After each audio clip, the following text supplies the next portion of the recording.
Hello everyone, this is Dr. Mariam Narona. This video is part of a series of videos I've prepared on an introduction to research, which would be beneficial to all students of research methodology in general and business research in particular. And in this video, I'll be looking at what are the benefits of research for students.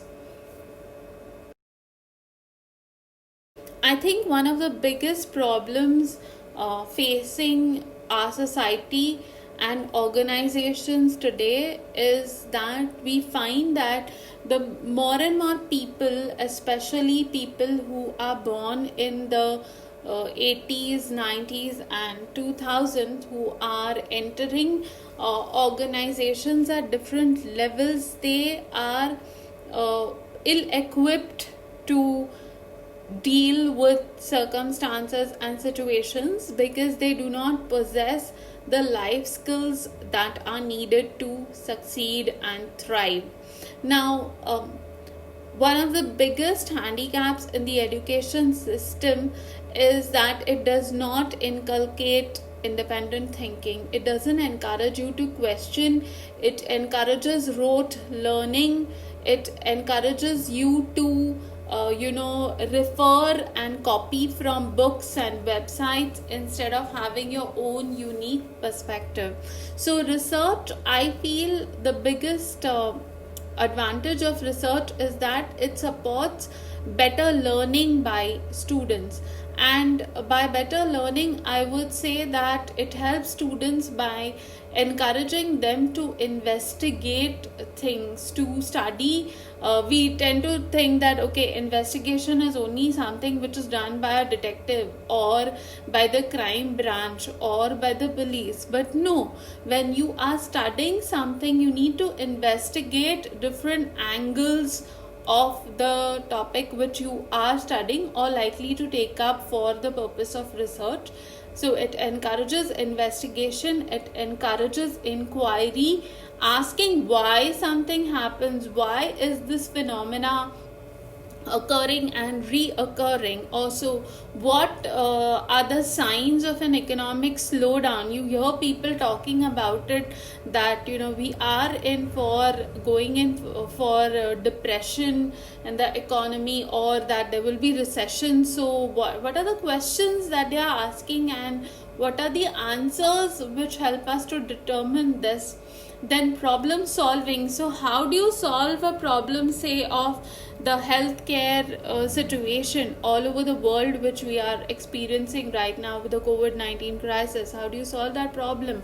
Or how do you solve the problem that you don't touch surfaces? So how do you solve those problems?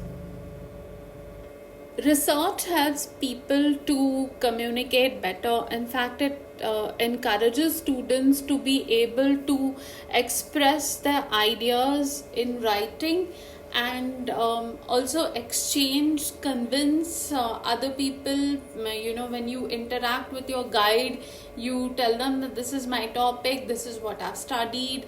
When you write it down, you are able to critically evaluate whether that is making sense or not, or which are the aspects or angles which you can add or which you can eliminate. Research helps you to, as a student, to introspect and to reflect on what you really want to do, how far your research has come, is it progressing in the right direction, what can you do to make it better, how can you improvise it. It encourages teamwork. So if you're doing a research project where you are involved, like a team of people working on a particular experiment or certain observations, somebody's recording it, somebody's analyzing the data, it helps you to understand that without teamwork you cannot achieve the outcome of your research. It also helps you to become a better leader, that is by influencing others even if you are not occupying the position of the leader in a group. Formally, leadership is not really associated with a particular position or title. All of us can lead other people by influencing them through our own example. That's the best way to lead others. So doing your work on time, being diligent. If you have been assigned, say, literature review in your group activity, then doing that in time. Or if you had to make a presentation, then preparing for that, you should be doing your part of it instead of worrying about whether others are doing or not. First you do your part of it, and that should, as a signal, communicate to them that they also need to get going with their work. Then documentation. Many people don't know how to do this.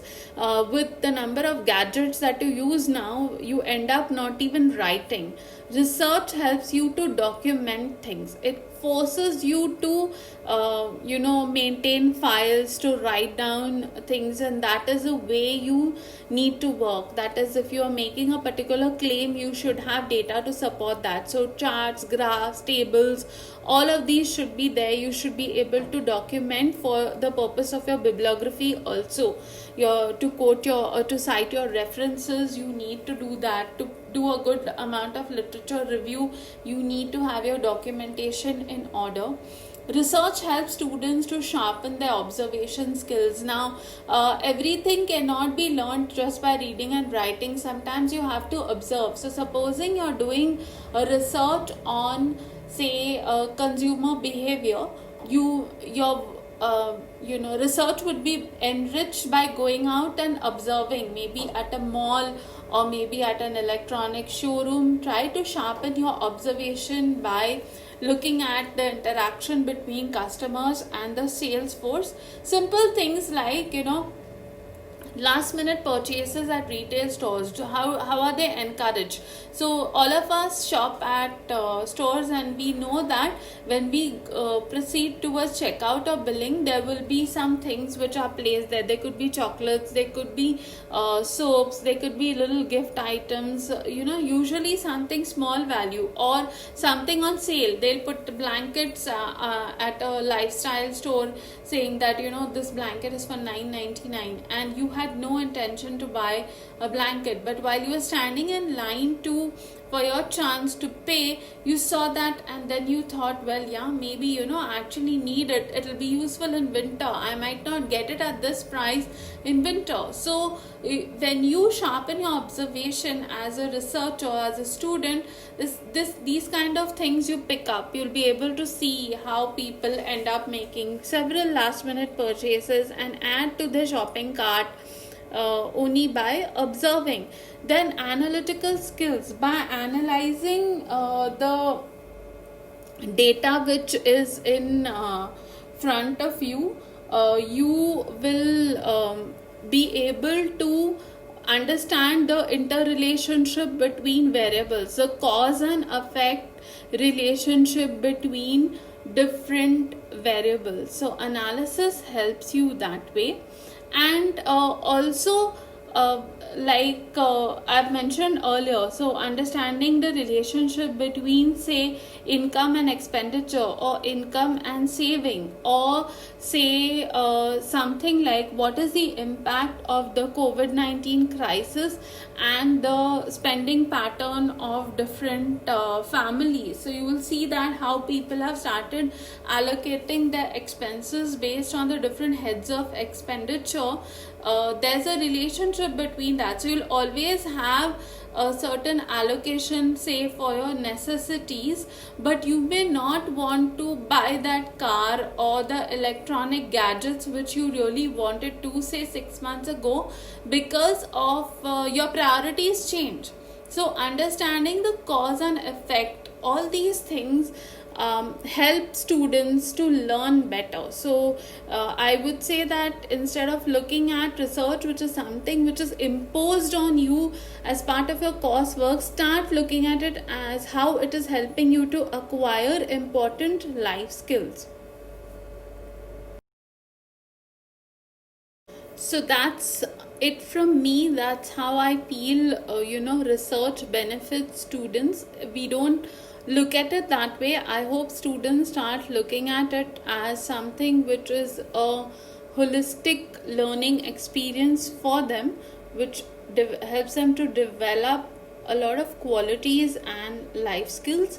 If you like this video, please hit like. If you like the content on this channel, please hit subscribe and do share it with people who would benefit from this.